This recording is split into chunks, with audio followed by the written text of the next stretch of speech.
in May, on 5th of May. So in line with our idea of having themes, the next theme for the peer group meetings will be orthopaedic focus. So we've been really lucky to secure the program manager from planning and funding for DHB, Kit Hogan's, free to come and give us a little bit of a talk about the enhanced recovery after joint replacement surgery, and I'm going to present some findings after that about a study that we've been running for a wee while here at Bale, looking at the impact of rehabilitation on outcomes after joint replacement, hip and knee replacement surgery. So that's coming up, so look out for that in your inboxes. But now what I want to do is introduce Rebecca, our next speaker, who is a physio with a background in multidisciplinary community-based rehabilitation, assisting with set-up of services in Auckland, London and Rarotonga. So she's recently submitted a master's thesis researching the work of Te Williams, the service she was involved with in the compliance. So, thank you. Hans, can I get this to... Yes, you can.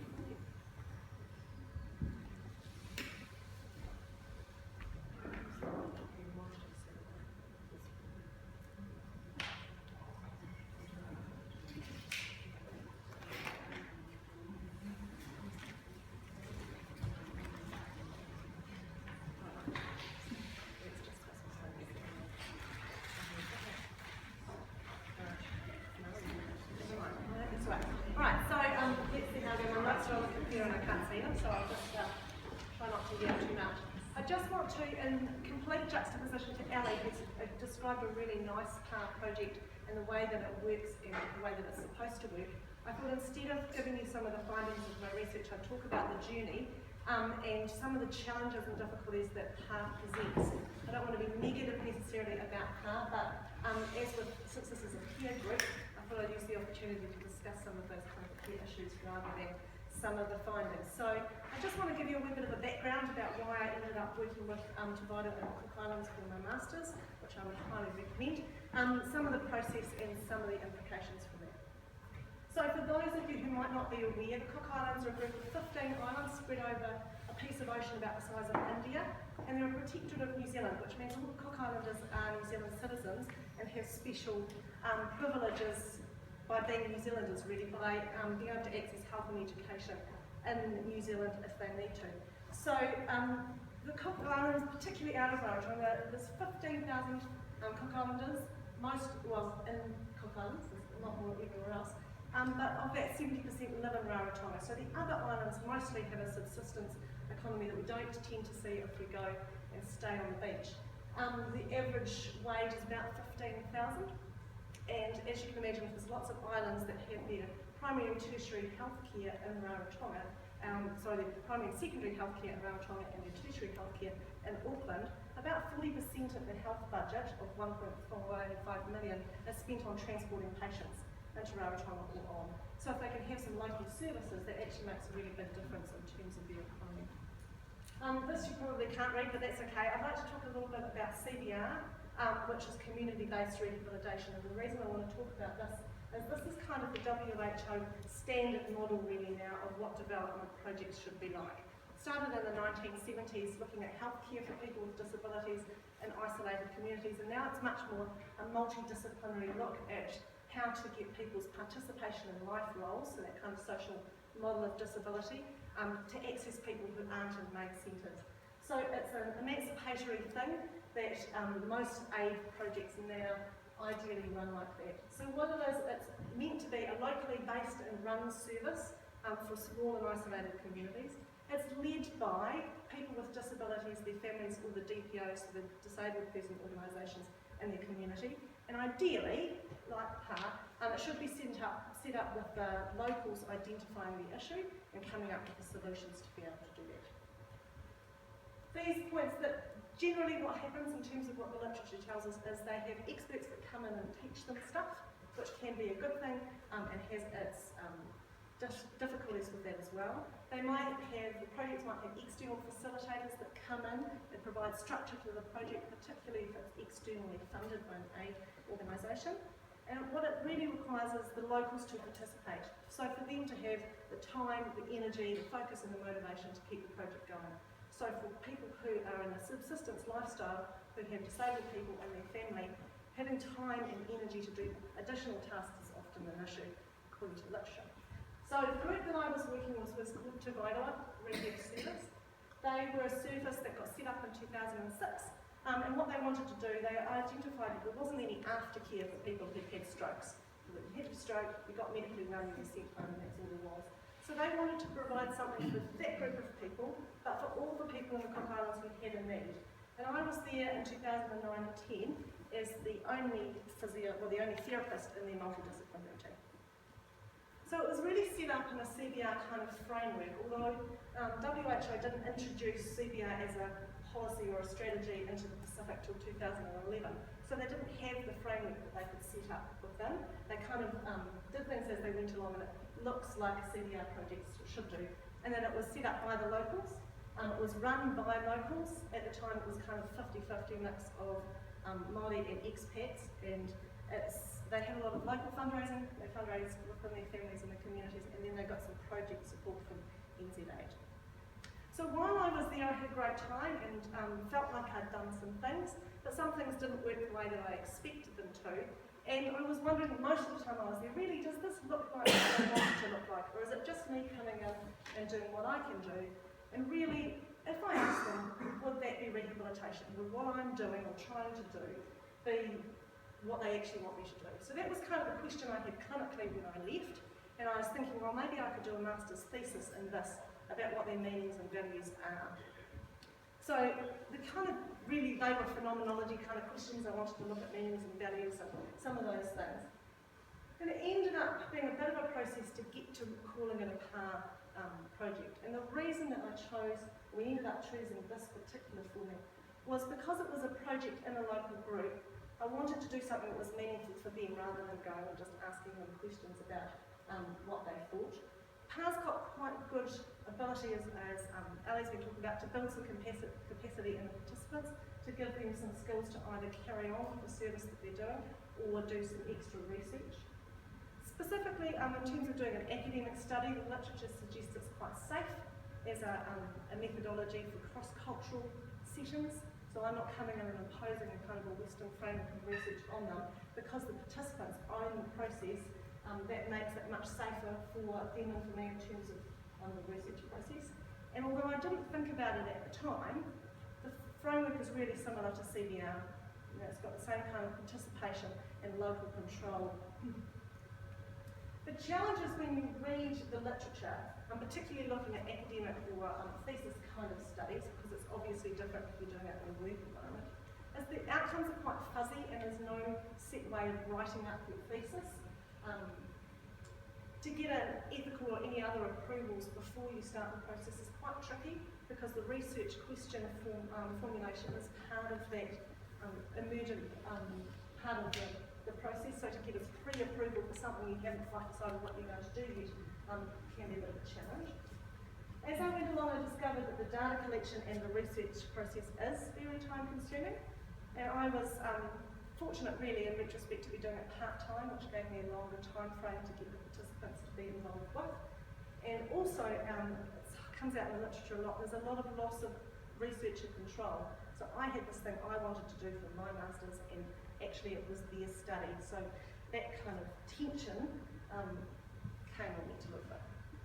Alright, so what I actually did, you can see this, is in January 2013 I did some community consultation. So the community I'm talking about was the Tuvaila group, the board members that ran this service. And I asked them if they would let me come and do some research, or if they were interested in that.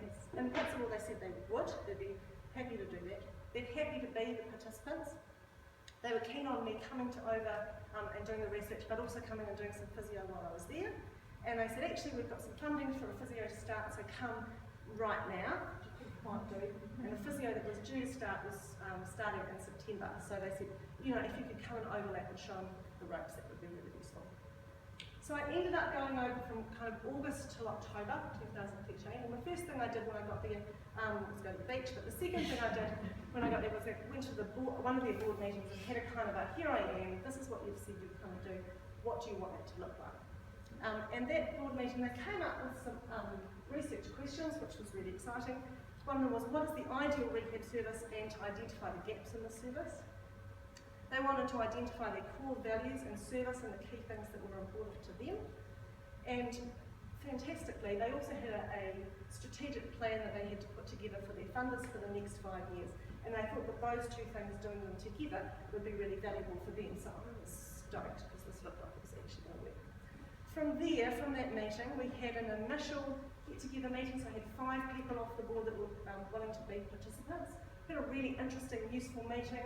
And from the summary sheets, they'd identified some action plans that they wanted to do, some things they wanted to consider more, and some stuff that would be useful. The next focus group that we had, that was a little bit later, I had one person turn up. That was a little bit deflating. We had a discussion, but that wasn't necessarily what I thought it was going to be. So at the end of that month, we went back to the next board meeting and said, well, that didn't work. What do you want it to be? What's it going to look like? What should we do? And it just happened at that board meeting, they'd had a piece of funding turned down. They wanted to have an OT come in, the funders had said, no, we're not going to fund that. So they were feeling a bit despondent. They didn't really recognise what rehab should be like and what the funders and the community valued. So they suggested that we go and ask other stakeholders.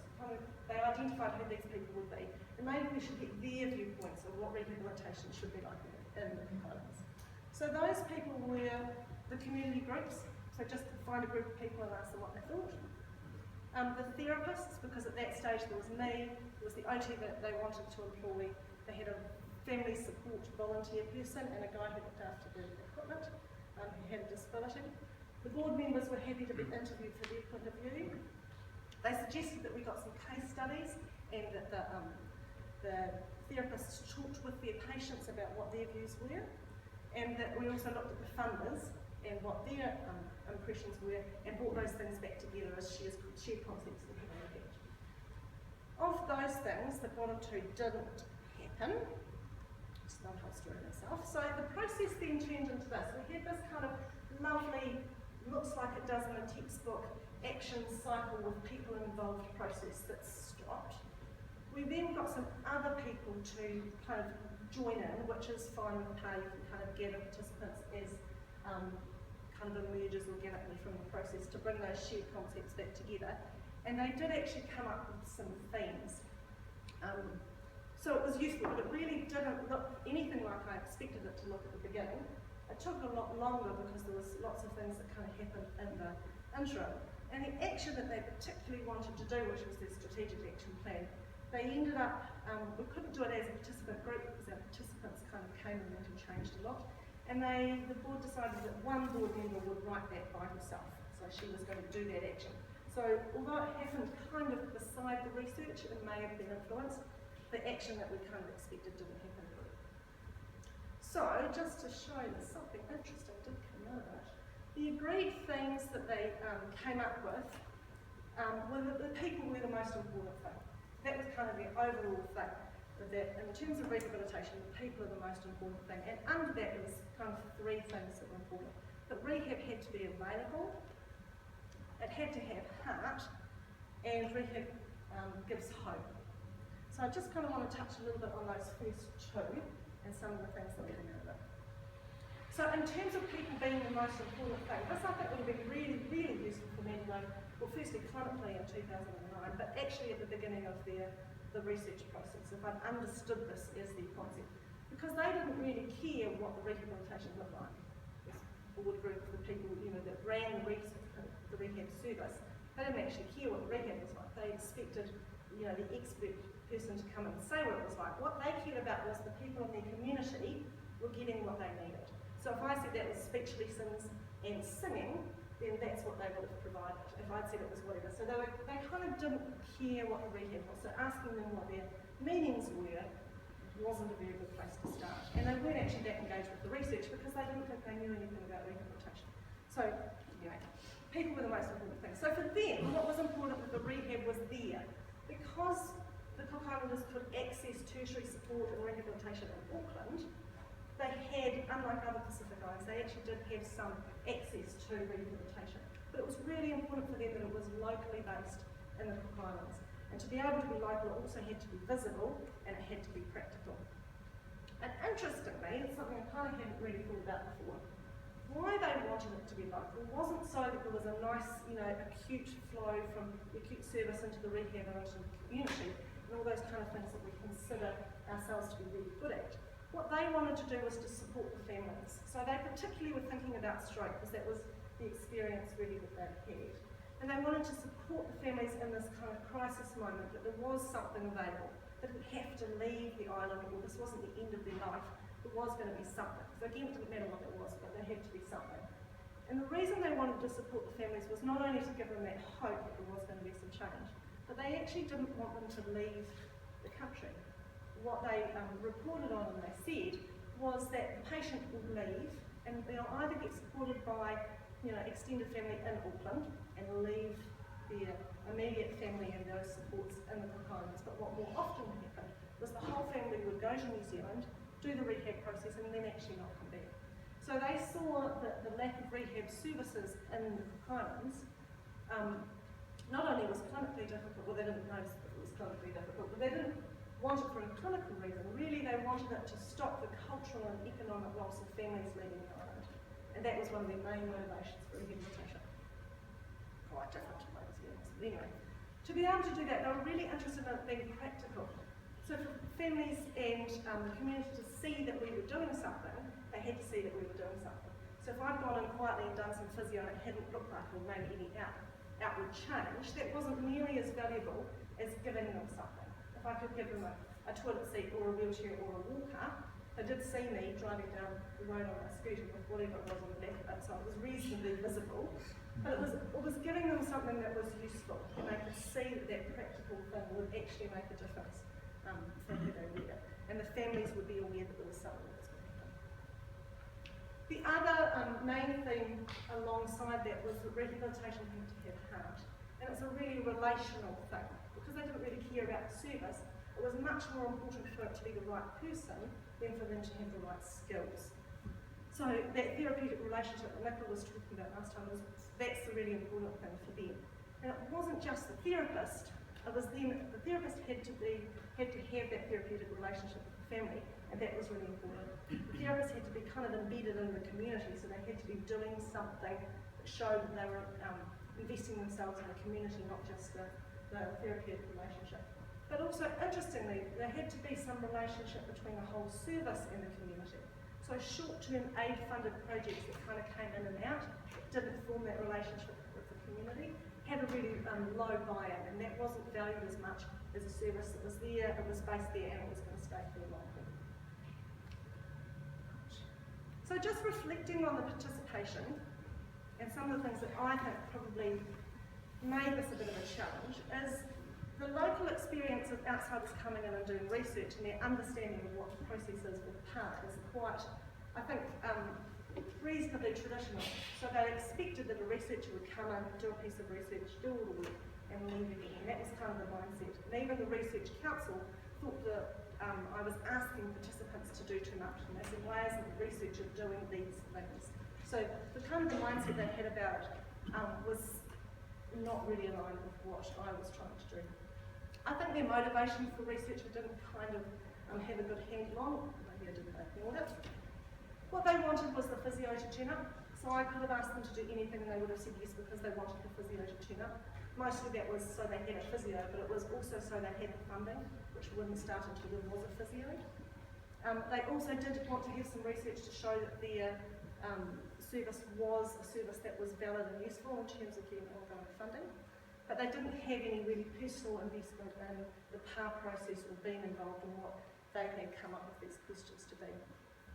The other thing I don't think I fully appreciated, that within a small community, everyone's got multiple roles because the income's quite low. Most people have 2 jobs, most people have a taro patch, they've got pigs, they've got grandkids, they've got businesses, they've got children, they're involved in community stuff, they're involved in church stuff.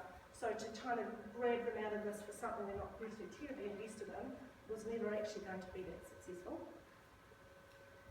And they have this kind of expectation that an expert tells them what their service is going to be like, because that's kind of the framework that they've set up for themselves. So they didn't feel like it was their place really to have a participatory role in this research, because they had already in their service, they had a reliance on an expert to come and tell them what to do.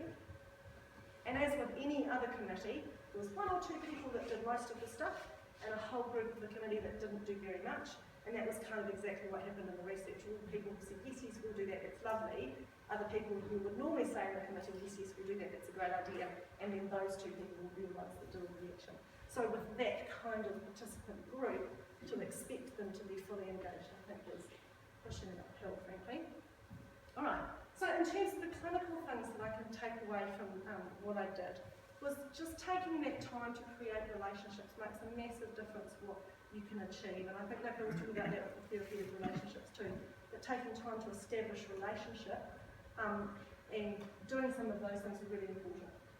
In retrospect, I was really lucky that I had somebody who could be what they call in the literature a cultural mediator, someone who could kind of stand with you and explain things to you as you're kind of finding things difficult, or explain things to the patient that you're working with, and kind of mediate some of those gaps in cultural and rehab knowledge that we share differently. The other thing along with relationship is that it's a giving process. They think of rehabilitation as a giving process, but part of giving is receiving. So it was really important to be part of the community, but to accept things when they were given to you, and that was really an important thing with this community, to be able to access their interactions with rehabilitation. So in terms of doing PAR, my experience is that participation is very uncontrollable.